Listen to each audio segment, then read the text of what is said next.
नमस्कार, prime news पर समय है उत्तराखंड स्पीकिंग का। मैं हूं आपके साथ पूजा मोहन पांडे। बुलेटिन की शुरुआत बड़ी अपडेट के साथ करेंगे जो कि राजधानी देहरादून से सामने आ रही है। राजधानी देहरादून में इंडिया गठबंधन की महापंचायत, जी हां, देहरादून के परेड मैदान में कुछ ही देर में महापंचायत होने वाली है, जिसमें अंकिता भंडारी मामले में सीबीआई जांच को महागठबंधन ने नकार दिया है। बड़ी अपडेट आपको बता रहे हैं, अंकिता भंडारी मामले में सीबीआई जांच की मुखालफत देखने को मिली है। देहरादून से ये बड़ी खबर, परेड मैदान में कुछ ही देर में महापंचायत होने वाली है। अंकिता भंडारी मामले में सीबीआई जांच को इंडिया गठबंधन ने नकार दिया है।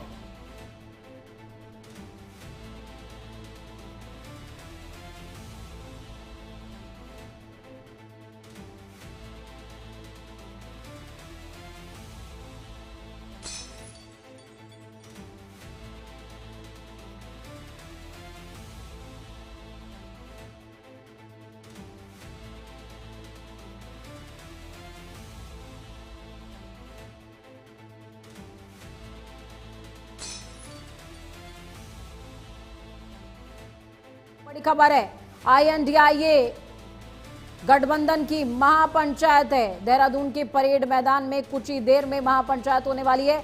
अंकिता भंडारी मामले में सीबीआई जांच को नकार दिया है इंडिया गठबंधन ने। हालांकि अभी तक सीबीआई जांच की डिमांड कर रहे थे, लेकिन जब सरकार अग्री हो गई है सीबीआई जांच के लिए, तो गठबंधन ने नकार दिया है।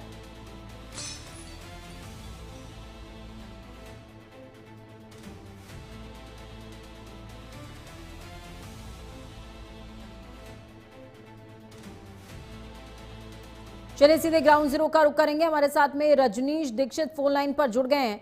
रजनीश, क्या कुछ अपडेट है? देखिए, अंकिता भंडारी के पूरे मामले में सीबीआई जांच की अभी तक विपक्ष मांग करता रहा, और जब विपक्ष की मांग पूरी हो रही है, सत्ता पक्ष की तरफ से या यूं कहें कि सरकार की तरफ से उस डिमांड को माना गया है, सीबीआई जांच के लिए अग्री हो गए हैं, तो अब विपक्ष लामबंद हो गया है, वो तैयार नहीं है, महापंचायत हो रही है।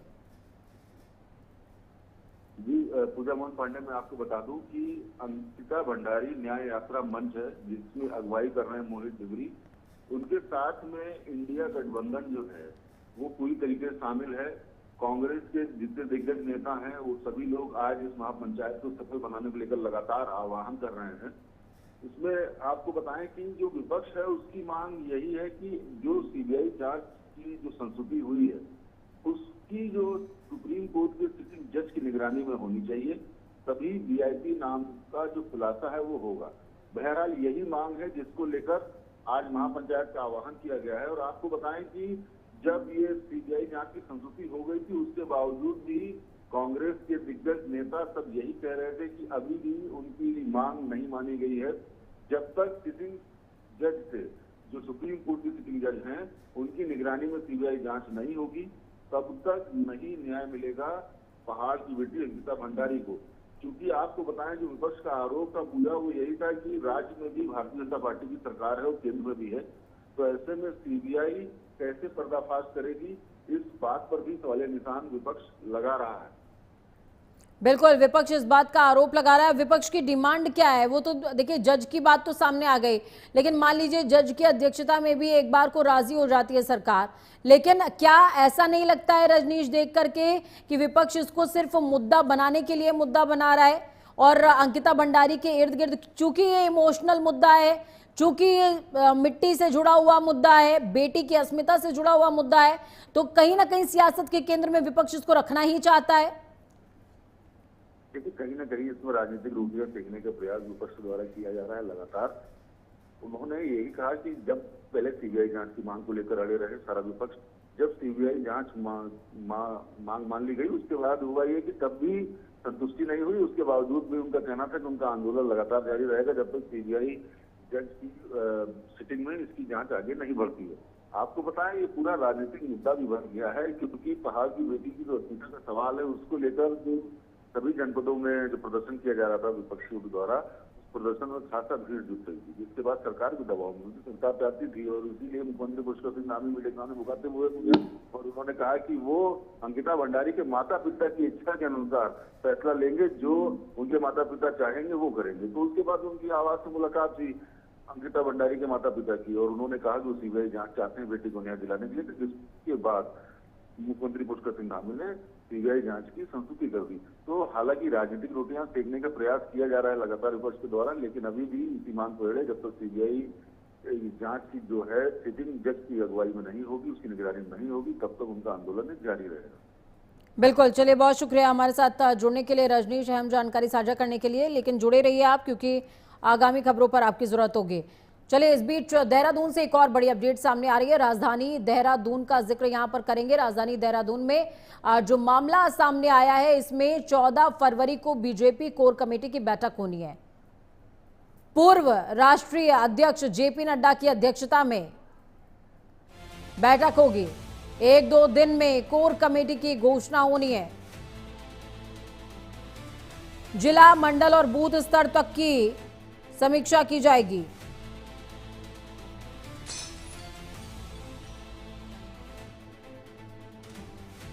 ये बड़ी अपडेट आपको बता रहे हैं, बड़ी खबर है। पूर्व राष्ट्रीय अध्यक्ष जेपी नड्डा की अध्यक्षता में रजनीश जुड़े हुए हैं हमारे साथ में। रजनीश, इस बैठक को किस तरीके से देखा जाए? क्या आप पूरी की पूरी पार्टी को प्रदेश स्तर पर रिवाइव करने का काम चल रहा है जिस तरीके से कांग्रेस कर रही है? मैं आपको बताऊं पूजा कि ये जो बीजेपी की जो बैठक होने जा रही है 14 फरवरी को, ये बैठक काफी महत्वपूर्ण है, क्योंकि ये समझ लीजिए चुनावी मोड में आ चुकी है भारतीय जनता पार्टी, जो लगातार अपने इस अंदाज में रहने को लेकर परिचित भी है। तो ये जो चुनावी मोड है उसी की तैयारियों को कसावट करने को लेकर ये बैठक होने जा रही है, जिसमें बूथ स्तर से लेकर प्रदेश स्तर के सभी कार्यकर्ता और सरकार की जो शैली है उसको जन जन तक पहुंचाने को लेकर मंथन होगा। आपको बताएं, भारतीय जनता पार्टी ने एक सर्वे कराया है, उस सर्वे के आधार पर ही ये बैठक तय की गई 14 फरवरी को होने जा रही है, जिसमें जेपी नड्डा की अध्यक्षता में बैठक होगी। प्रदेश अध्यक्ष महेंद्र भट्ट भी रहेंगे और पूरे प्रदेश के जितने भी कार्यकर्ता हैं, चाहे बूथ लेवल के हों चाहे पदाधिकारी हों, वो सभी इस बैठक में शामिल होंगे। और बैठक का जो उद्देश्य है वो है विजय रथ भारतीय जनता पार्टी का 2027 में भी जारी रहे, उसको लेकर जो पहला एक सर्वे हुआ है, सर्वे के आधार पर बैठक और दिशा निर्देश दिए जाएंगे। इसके अलावा सेकेंड सर्वे के आधार पर फिर से एक बैठक होगी। लेकिन ये जो बैठक 14 फरवरी को होने जा रही है, मिशन 2027 का आगाज है, जिसमें पार्टी पदाधिकारी अपने कार्यकर्ताओं और संगठन को मजबूत करने के साथ साथ जो राज्य सरकार ने जनता के लिए अच्छे कार्य किए हैं उनको जन जन तक कैसे पहुंचाया जाए, वो भी एक मुख्य एजेंडा रहेगा इसके अंदर। बिल्कुल, बहुत शुक्रिया हमारे साथ जुड़ने के लिए रजनीश, अहम जानकारी साझा करने के लिए। तो देखिए, पूरे मसले के अंदर आपको ये समझ में आना चाहिए कि किस तरीके से प्रदेश सरकार अपने आप को एक बार फिर से रिवाइव करने की कोशिश कर रही है। पूर्व राष्ट्रीय अध्यक्ष जेपी नड्डा अध्यक्षता करेंगे, बैठक चलेगी। 1-2 दिन में कोर कमेटी की घोषणा होनी है और कोर कमेटी बहुत इंपॉर्टेंट होती है किसी भी प्रदेश में। कह सकते हैं कि दल का स्तंभ, दल का मूल कोर कमेटी होती है। खबरों में आगे बढ़ेंगे। उत्तराखंड सरकार में भागीरथी नदी प्राधिकरण के उपाध्यक्ष और राज्य मंत्री राम सुंदर नौटियाल यमुनोत्री विधानसभा क्षेत्र के दौरे पर हैं। बड़कोट पहुंचे हुए थे। इस दौरान उन्होंने कहा कि मुख्यमंत्री पुष्कर सिंह धामी के कुशल नेतृत्व में राज्य सरकार की तरफ से संचालित जन जन की सरकार, जन जन के द्वार अभियान में ग्रामीण क्षेत्रों में प्रभावित रूप से धरातल पर उतर रहा है। उन्होंने बताया कि इस अभियान के माध्यम से सरकार की जन कल्याणकारी योजनाओं का लाभ सीधे आम जनता तक पहुंच रहा है, जिससे लोगों को बड़ी राहत मिल रही है। बोला कि हम अपनी तरफ से ये मदद कर देंगे। क्या कहना चाहेंगे उत्तर प्रदेश सरकार से, क्या मांग रखेंगे? जी हम मांग क्या रखूँगा अपनी, मतलब कि कुछ हम मैं ऐसे तो मदद करने की, मतलब ऐसे हमारी आर्थिक स्थिति खराब है तो कुछ मेरी मदद करें। कुछ मेरी यही है कि हम मेरे माता पिता को तो नहीं वापस आ सकते हैं, जो मतलब मेरी मदद हो सकती है वो तो कर सकते हैं। तो वहीं दूसरी तरफ नगर पालिका परिषद बड़कोट के बोर्ड का 1 साल पूरा होने के मौके पर पालिका अध्यक्ष और सभासदों ने संयुक्त रूप से अपने कार्यकाल का 1 साल का रिपोर्ट कार्ड पेश किया है। इस दौरान नगर क्षेत्र में कराए गए विकास कार्यों और आगामी योजनाओं की जानकारी दी गई। पालिका अध्यक्ष विनोद डोभाल ने बताया कि बीते 1 साल में नगर के बुनियादी ढांचों को मजबूत करने पर विशेष फोकस रखा जाएगा। सुनिए क्या कुछ कहा है पालिका अध्यक्ष विनोद डोभाल ने। देखिए, आज 7 फरवरी को हमारा 1 साल का कार्यकाल पूरा हो गया और मैं संक्षिप्त में अपना जो 1 साल का रिपोर्ट कार्ड है इस नगर पालिका का मैं आपको ये रख देता हूँ सामने। सबसे पहले तो अगर हम किसी भी वार्ड में जाएंगे तो जो बेसिक ज़रूरतें हैं, नालियों की ज़रूरतें हैं तो किसी भी चीज़ की वो कार्य पहले ही दिन के स्टार्ट थे और जो हर वार्ड में आप जाएंगे तो आज भी नगर पालिका के जरूरत के कार्य कहीं ना कहीं चल रहे हैं जो आम आदमी की रोज की जरूरतें हैं। इसके अलावा जो नगर पालिका ने करा, एक शहर को पूरा CCTV कैमरे के अंदर रखा है पूरा शहर को। दूसरा, हमने एक भगवती मंदिर से लेके 3 नंबर वार्ड से लेके 1 नंबर वार्ड को जोड़ने के लिए एक बैरोला रोड है तकरीबन 1-1.5 किलोमीटर की, वो बनाई है। देखिए, आज खबर अगली जसपुर से है, जहां पर लकड़ी के गोदाम और कार्यालय में भीषण आग लगने से हड़कंप मच गया, जिसमें लाखों का सामान जलकर खाक हो गया। तो वहीं आग लगने का जो कारण है वो शॉर्ट सर्किट बताया जा रहा है। फिलहाल घटना में कोई भी जनहानि नहीं हुई है। तो वहीं मौके पर पहुंचे अग्निशमन अधिकारी श्याम बहादुर थापा ने मीडिया को जानकारी देते हुए बताया कि उनको MDT के माध्यम से आग लगने की सूचना हासिल हुई थी। प्राप्त सूचना का तत्काल संज्ञान लेकर उनकी टीम मौके पर पहुंची है और कड़ी मशक्कत के बाद पुलिस प्रशासन ने आग पर काबू पाया है।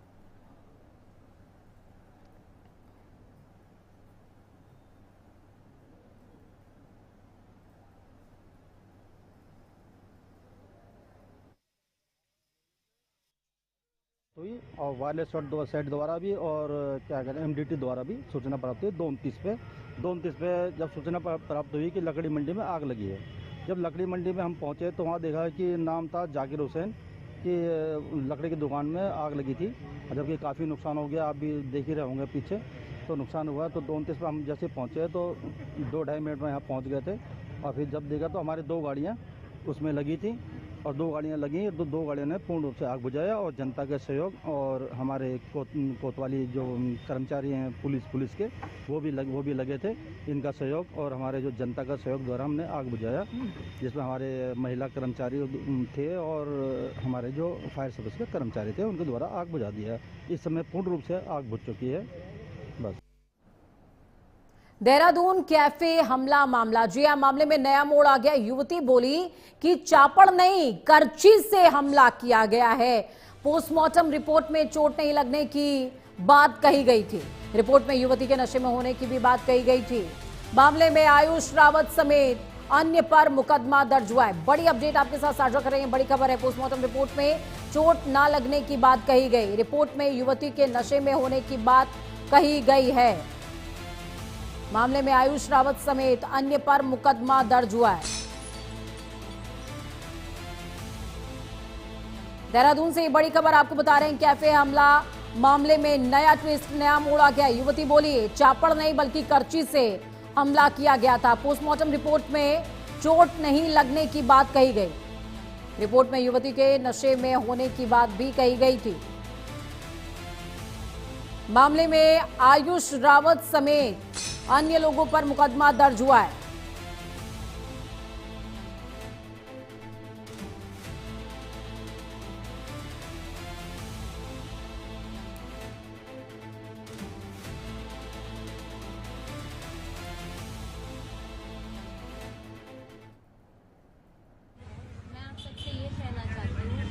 लेकर के शहर में जो भी अफवाहें चल रही है, ऐसा कुछ भी नहीं है, ये सब गलत है। मैं बस उस फियोनिक्स कैफे में अपने दोस्तों के साथ बैठने गई थी। वहाँ 2 जनों का विवाद चल रहा था, जिसमें आपसी झगड़े के चक्कर में दूसरे पक्ष के एक लड़के ने मेरे सर पे गलती से मारा। ऐसा कुछ भी नहीं था, मेरे को चापड़ चुपड़ कुछ नहीं लगा है। वो एक पर्ची थी जो उस दूसरे के चक्कर में मेरे उसमें बन गई। जिसकी वजह से मेरे सर पे 6 से 7 टाँके भी आए हुए हैं। तो मेरी हाथ जोड़ के सबसे विनती है कि ऐसा कुछ भी नहीं है, इन अफवाहों पे बिल्कुल विश्वास ना करें। तो वहीं देहरादून से बड़ी खबर सामने आ रही है, जहां पर करोड़ों की ठगी करने वाला शातिर गिरफ्तार हुआ है। विदेश भेजने के नाम पर करोड़ों की ठगी की। फिनलैंड में नौकरी दिलाने के नाम पर ठगी की गई है पंडितों। तो ये बड़ी अपडेट आपको बता रहे हैं, फिनलैंड में नौकरी दिलाने के नाम पर ठगी हुई है। पीड़ितों से करीबन करोड़ों रुपए हड़पने की बात कबूल की है। ट्रांसपोर्ट नगर क्षेत्र से पुलिस ने अभियुक्त को गिरफ्तार कर लिया है, पकड़ लिया है। मामले में कई धाराओं में मुकदमा दर्ज किया गया है और तफसील से जांच की जा रही है।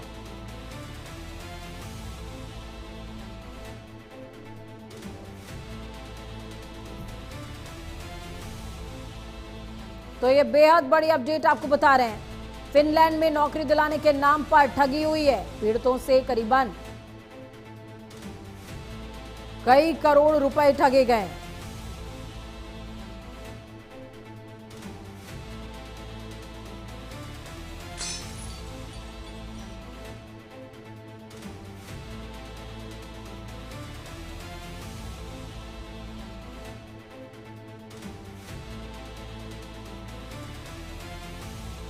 तो ये बड़ी खबर आपको बता रहे हैं, बड़ी अपडेट है।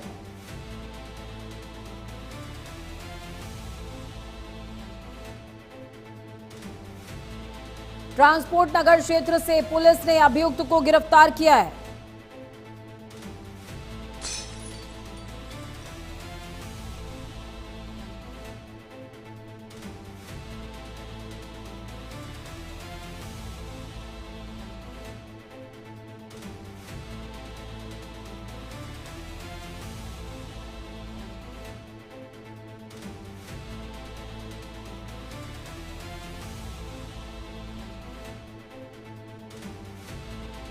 तो मामले में कई संगीन धाराओं के तहत मुकदमा दर्ज किया गया है और जांच जारी है पूरे मामले में। देहरादून से बड़ी खबर, जहां पर करोड़ों की ठगी करने वाला एक शातिर गिरफ्तार हुआ है। विदेश भेजने के नाम पर लोगों को फंसाया करता था, ठगी किया करता था। रजनीश जुड़े हुए हैं फोन लाइन पर हमारे साथ में। रजनीश, क्या कुछ है ये पूरा मामला, किस तरीके से ये पूरी घटना को अंजाम देता था? देखिए पूजा, मैं आपको बताऊं, थाना नेहरू कॉलोनी क्षेत्र में कई पीड़ित थे जो कबूतरबाजी की लगातार पुलिस से शिकायत कर रहे थे और इसमें बाकायदा नेम्ड एफआईआर की गई थी उपेंद्र सिंह थापा के नाम पर, जिसने लोगों को फिनलैंड और कई देशों में लाखों की नौकरी दिलाने का वादा किया था और इसके एवज में मोटी रकम वो उनसे ठग रहा था। जिसके बाद हुआ ये कि लंबे समय से फरार चल रहा था। पुलिस ने सुरागसी करते हुए इसको धर दबोचा है। देहरादून पुलिस को उपलब्धि मिली है। उपेंद्र सिंह थापा नाम का ये जो कबूतरबाज है, जो लोगों की गाड़ी कमाई पर डाका डाल रहा था, उन्हें सपने दिखा रहा था कि फिनलैंड और कई देशों में उनको नौकरी मिलेगी। बाकायदा उसका फर्जी वीजा, कॉन्ट्रैक्ट लेटर, दस्तावेज तैयार करके ये ठगी करता था। बड़ा शातिर ठग था पूजा। और आपको बताएं कि जो पुलिस के आला अधिकारियों का कहना है कि इसने खुद स्वीकार किया है कि 1 करोड़ 20 लाख रुपए इसने कबूतरबाजी में लोगों से ठगे हैं। और आपको बताएं, ये ट्रांसपोर्ट नगर से दबोचा गया है और इसके खिलाफ कई संगीन धाराओं मुकदमा दर्ज कर पुलिस आगे की कार्रवाई कर रही है। और उपेंद्र सिंह थापा ने कई लोगों को ठगा है और लोगों को विदेश में अच्छी नौकरी का सपना दिखाकर कबूतरबाजी का अपना जाल बिछाता था। बिल्कुल, कबूतरबाजी का जाल बिछाता था। लेकिन ये भी तय बात है रजनीश कि ये व्यक्ति अकेले अपने दम पे तो सब कुछ नहीं एग्जीक्यूट कर रहा होगा, इसके साथ पूरा नेक्सस होगा। उस तक पुलिस के हाथ कब तक पहुंचेंगे?